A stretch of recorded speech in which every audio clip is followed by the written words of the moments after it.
కోసలాపురం నుండి కొలనుపల్లెకు ప్రయాణం. అది సుబ్బు మామయ్య వాళ్ళ ఊరు. అమ్మ, నాన్న, శ్రీపతి, పండిత, ఆరాధ్య బయలుదేరుతున్నారు. అమ్మ ప్రయాణానికి కావలసిన వాటిని సర్దుతోంది. పిల్లలు వాళ్ళకి కావలసిన వస్తువులు తీసుకుని సర్దుకుని ప్రయాణానికి సిద్ధమవుతున్నారు. పండిత, పండిత, అందరూ తయారయ్యారా అని అంది అమ్మ. ఓ ఓ అంటూ వచ్చేశారు. అమ్మ ఒక్క నిమిషం అంటూ పైకి పరుగు తీసింది పండిత తన బంతి కోసం. అబ్బా, బంతి లేకపోతే ఒక్క క్షణం కూడా గడవదు మరి అంటూ సామానంతా కారులో పెట్టించింది అమ్మ.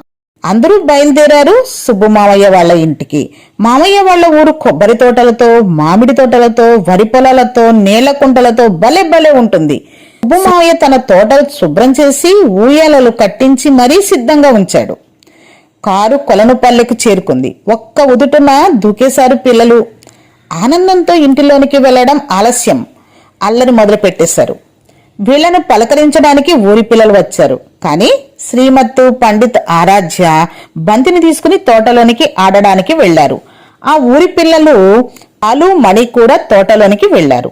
బంతి ఆటలోకి వీళ్లను కలుపుకోలేదు. మధ్య మధ్యలో బంతిని అడగగానే బంతిని అందించారు. బాలు, మణి ఆడుతూ ఉండగా బంతి పక్కనే ఉన్న నీలగుంటలో పడిపోయింది. శ్రీమత్ పరుగున నీళ్ళలోకి దిగేశాడు. కాలు బురదలోకి దిగిపోయింది. భయంతో అరుస్తూ ఏడవడం మొదలుపెట్టాడు.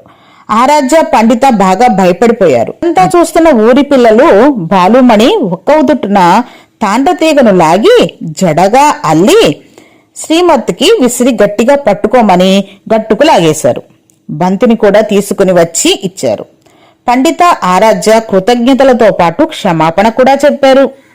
కలిసి ఉంటే ఆనందంగా ఉండడమే కాకుండా ఒకరికొకరు సహాయం చేసుకోవచ్చని అర్థం చేసుకున్నారు. ఇక సుబ్బు మామయ్య వాళ్ళ ఊరిలో ఉన్న రోజులు అంతా అందరూ కలిసిమెలిసి హాయిగా ఆడుకున్నారు. పిల్లలు, కొలనుపల్లె మనకు ఏమి నేర్పింది? కలిసి ఆడుకోవడానికి ఎవరు ముందుకు వచ్చారు? ఓ తీగ సాయం చేసింది కదా. ఎవరికి, ఎలా? కొలనుపల్లెకు మీ ఊరికి ఉన్న పోలికలు, తేడాలు చెప్పండి.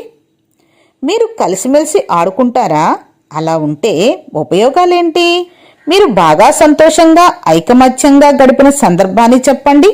మీ అభిప్రాయాలను కామెంట్ రూపంలో తెలియచేస్తారు కదూ. మరో కథలో మళ్ళీ కలుద్దాం.